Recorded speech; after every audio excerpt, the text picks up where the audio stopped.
రెండు రాష్ట్రాల్లో కి సంబంధించిన మనిషి కిందే లెక్క కాబట్టి అక్కడ పుట్టాను, ఇక్కడ ఉంటున్నాను, రెండు రాష్ట్రాలతోటి సంబంధించిన చర్చలు అవన్నీ నడుపుతూ వస్తున్నాం కదా.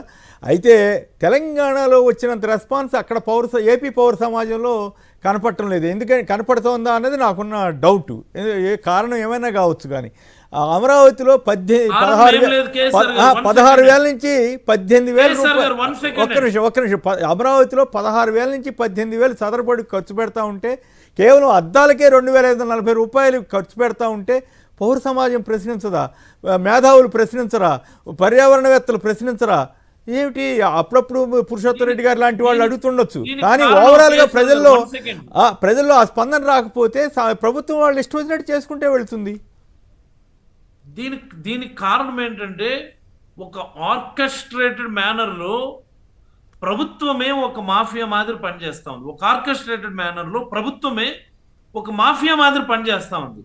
పోలీసులు ప్లస్ అధికారులు కలిసి గొంతెత్తేటటువంటి ప్రతి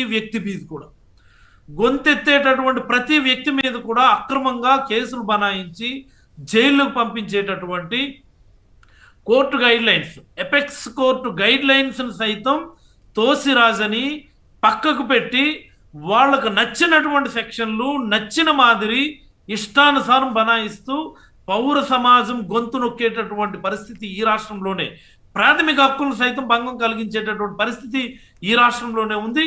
ఇది మేబీ పౌర సమాజం గొంతెత్తలేకపోతుంది అన్నటువంటి భావన మనకు ఉండొచ్చు, కానీ ఖచ్చితంగా ఇది రగిలి ఒక అగ్నిపర్వతమై బద్దలై మళ్ళీ ఈ ప్రభుత్వం ఖచ్చితంగా తొంగలోకి పోయేటటువంటి పరిస్థితి అయితే ఉంటుందని నేనైతే మీ ద్వారా ప్రజలందరికీ నేనైతే తెలియజేయదలుచుకున్నాను. నేను ఆంధ్ర సపరేట్ ఆంధ్ర ఉద్యమం అప్పుడు మాబోటి వాళ్ళని చూసాం. ఆ రోజుల్లో ప్రజల్లో ఉన్న ఆవేశం అనండి, చైతన్యం అనండి, ఆవేశం అద్దులు దాటాలని మాబోటి వాళ్ళని చెప్పం, అద్దులు లేకుండా మాట్లాడమని చెప్పం. కానీ నిరసన చెప్పడం అనేది ధర్మం కదా. ఇప్పుడు ఇందాక మనోహర్ రెడ్డి గారు చెప్తుంటే విన్నాం కదా, పురుషోత్తమ రెడ్డి గారు. అరే, ప్రెస్ కాన్ఫరెన్స్లో అంశాల మీద, పొలిటికల్ అంశాల మీద కేంద్ర రాష్ట్ర ప్రభుత్వాలు ఇచ్చినటువంటి సమాచారం ఆధారంగా ప్రశ్నిస్తే పోలీసులు కేసు పెట్టడం ఏంటి, విచారణకు పిలవటం ఏమిటి, నాగార్జున యాదవ్ ఇష్యూ కానీ పేరు నాని గారిని ఆ నోటీసులు ఇచ్చి తీయించేయటం ఏంటి? గతంలో ఎప్పుడన్నా చూసామా పురుషోత్తమ రెడ్డి గారు? ఇప్పుడు అమరావతిలో జరుగుతున్న దుబారా అరికట్టడానికి మేము ముందుకు వస్తామని ప్రభుత్వం చెప్పదా? అట్లా చెప్పాలని ప్రజలు అడగకూడదా? మనం సమాజంలో పరిణామ క్రమం చూసినప్పుడు ప్రశ్నించే గొంతులకు పెరిగినాయి. నిజానికి సోషల్ మీడియా ప్రజల్లో చేతికి వెళ్ళిపోయిన తర్వాత ప్రభుత్వాలు మార్చుకోవాలి. మీడియా ప్రజల్లోకి వెళ్ళిపోయింది, ప్రజల చేతుల్లో ఆయుధాలు. అంటే అట్లా కాదు కదా, వాళ్ళు కూడా పోటీగా అబద్ధాలు సృష్టించే మీడియాని, సోషల్ మీడియాని, ఎల్లో మీడియాని తయారు చేసుకున్నారు కదా. అబద్ధానికి ఉన్న కెపాసిటీకి నిజానికి ఉన్న కెపాసిటీకి చాలా వ్యత్యాసం ఉంటుంది. ఇప్పుడు తమిళనాడులో 234 నియోజకవర్గాలు ఉంటే విజయ్ గారు ప్రచారం చేసింది కేవలం 34 నియోజకవర్గాలే, గెలిచిపోయాడు. ఏజెంట్లు సగం పోలింగ్ బూతులు లేవు. కానీ ప్రజల్లో మార్పు వస్తే ఇవన్నీ ఏం పనిచేయవు.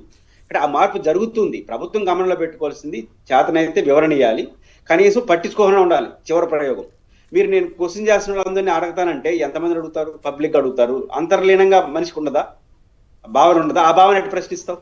ఇప్పుడు నాగార్జున యాదవ్ మాట్లాడతాడు, మాట్లాడినప్పుడు ఖండించేస్తావు, పోలీస్ కేసు పెట్టేస్తావు. మాట్లాడకుండా మనిషికి తనకు తాను మారుతున్న దాన్ని ఏమయ్యేస్తారు? దాన్ని ఆపలేరు కదా. అదే తమిళనాడులో కాదు, వీళ్ళు ఆధారాలతో సహా చూపిస్తుంటేనేమో పోలీసులకి ఏమి సంబంధం అసలు? అది అటువంటి కేసులు. మరి 30,000 మంది మహిళలు మిస్ అయిపోయారన్న పవన్ కళ్యాణ్ గారికి పరిస్థితి ఏమిటి? ఎన్ని కేసులు పెట్టాలి అటువంటి వ్యాఖ్యలు చేసిన వాళ్ళ మీద? రీసర్వే లేదు, మొత్తం అంతా చెప్పిన చంద్రబాబు గారు ఎన్ని చెప్పారు? ఎట్లా? ఇది ఆశ్చర్యం వేస్తుంది. ప్రభుత్వ విషయాల మీద పోలీసులు కేసులు పెట్టడం ఏంటి? అబద్ధాలు చెబుతాను, అసభ్యంగా మాట్లాడితేను అబద్ధ కల్పనలు కల్పించిన ఆ రోజులోనే వదిలేశారు. ఇప్పుడేమో వాస్తవాలు ఆధార సహితంగా చెబుతుంటేనే, లేకపోతే పిచ్చి కేసులు, రెడ్ బుక్ ఉంది కదా, అంత జాగ్రత్తగా ఉన్నా కూడా కేసులు పెట్టడం ఏంటి? మీ మహా అయితే ఖండనివ్వాలి, లేదంటే వివరణ ఇవ్వాలి, లేదంటే సరి చేసుకుంటామని చెప్పాలి. సో ఇది ఒక పెడధోరణి కదా. చంద్రబాబు గారు ఇంత సీనియర్ అయిన తర్వాత 50 ఏళ్ల రాజకీయ జీవితం చివరికి అనుభవం లేని లోకేష్ గారి ముందు ఆయన ఏం చెప్తే అది వింటున్నారా అనేటువంటి అనుమానం రావట్లేదా పురుషోత్తం గారు?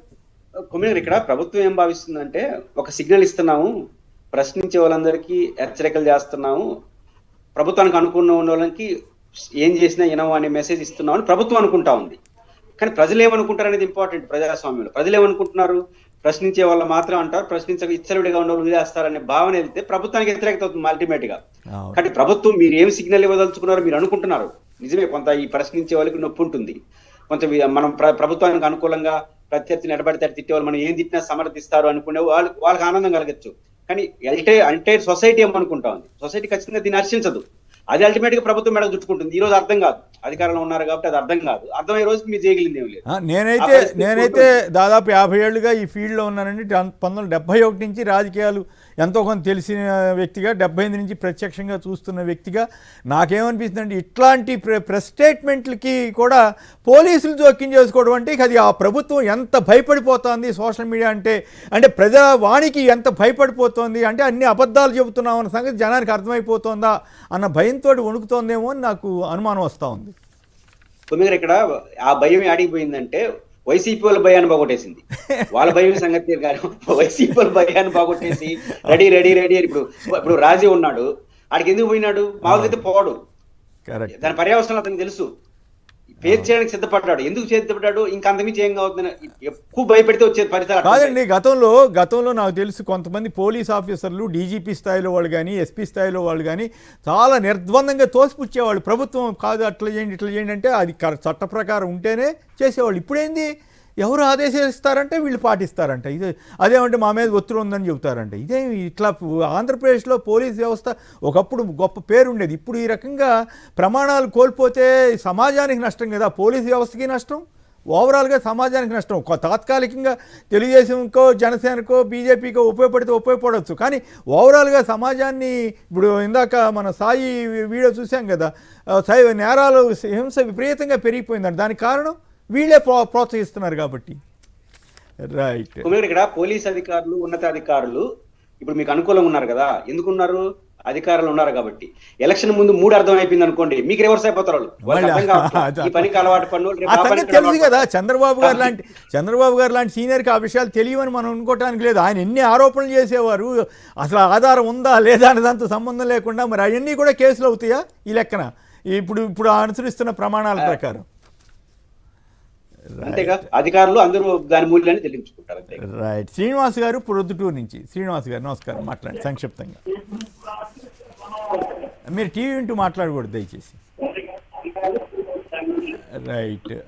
టీవీ మాట్లాడండి, టీవీ వాల్యూమ్ తగ్గించుకోవాలి మాట్లాడేటప్పుడు. హలో. రైట్. ఓకే సార్, నమస్కారం సార్. నమస్కారం, మాట్లాడండి.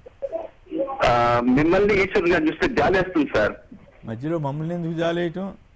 అదే మీరు జగన్ చేసిన గప్పుడంతా ఇటువీలాగా రోజు ఉదయం నువ్వు సాయంకాలం ఆయన. ఓకే సరే, ఓకే సంతోషం. మీరు భజన చేయండి, మీకు కావాల్సిన భజన మీరు చేసుకోండి, సంతోషం, మాకేం అభ్యంతరం లేదు. మీరు ఇంకెందులేండి ఆ పదాలు నేను వాడితే మళ్ళీ అది తప్పుగా అనిపిస్తుంది. నేను ప్రజాస్వామ్యం కోసం, పత్రికా స్వేచ్ఛ కోసం మాట్లాడాను తప్ప పలానా తప్పు మాట్లాడానని చెప్పండి. నేను చెప్పినట్లు ఇంతసేపు చర్చ జరిగింది కదా, పెట్రోల్ రేట్లు పెరిగితే మీకు సంతోషమేనా? పెట్రోల్ రేట్లు తగ్గిస్తాం మేము రాగానే అని చెప్పడం మీకు చెప్పారా లేదా లోకేష్ గారు కానీ చంద్రబాబు గారు కానీ? మరి తగ్గించకపోగా ఇప్పుడు పెరుగుతుంది. అప్పలరాజు గారు సలహాలు ఇచ్చారు కొన్ని, ఇగో ఈ రకంగా తగ్గించుకోవచ్చని. తగ్గిస్తున్నారా? అది అడిగితే తప్ప ఏం మాట్లాడతారయ్యా? మీకు ఇది ఉండాలి. అందుకే నేను ఇందాక చెప్పాను కదా, ఇందాక వారు అన్నారు కదా, ఒక మాఫియాలాగా మారొద్దు, సమాజానికి ఉపయోగపడే పని చెప్పండి, ఉపయోగపడేలాగా చేయండి, ప్రభుత్వాన్ని ప్రశ్నించండి. ఏ ప్రభుత్వం ఉన్నా సరే, ఈవెన్ జగన్ గారి ప్రభుత్వం తప్పులు జరిగినప్పుడు నేను ఇక్కడ కూర్చొని ప్రశ్నించాను కొన్ని సందర్భాల్లో. అవును కరెక్టే కదా, ఎవరన్నా అడిగితే అవును వాటికి సమాధానం చెప్పండి అన్న. ఉదాహరణకి ఇసుక కొరత వచ్చినప్పుడు ఖచ్చితంగా ఇసుక కొరత మీద స్పందించాలని చెప్పా. నంద్యాలలో జగన్ గారు ఒక పదం వాడితే అది తప్పని మేము ఇక్కడ కూర్చొని మాట్లాడాం. మీకు ఆ మాత్రం విజ్ఞత లేకుండా మీరు మాట్లాడదలిసి మీ కర్మది. మీకు అక్కర్లేదు, స్వేచ్ఛ అక్కర్లేదు, మేము బానిసత్వంగానే ఉంటాం, ప్రశ్నించకపోతే ఎవరికి నష్టం? సమాజానికి నష్టం, మీకే నష్టం. ప్రశ్నించే మాబోటి వాళ్ళ మీద కూడా ఇప్పుడు పురుషోత్తమ రెడ్డి గారు లాంటి వాళ్ళ మీద కూడా పడ్డారనుకోండి, మొత్తం ఓవరాల్ సమాజం నష్టపోద్ది తప్ప మాకేమి. ఇప్పుడు నాకు ఈ వయసులో నేను ఎప్పుడైనా పోతాను, నాకు నష్టం వచ్చేది కాదు. ఓవరాల్గా సమాజానికి నష్టం. మీరు బానిసలాగా బతకదలిస్తే బతకండి, మీ కర్మ.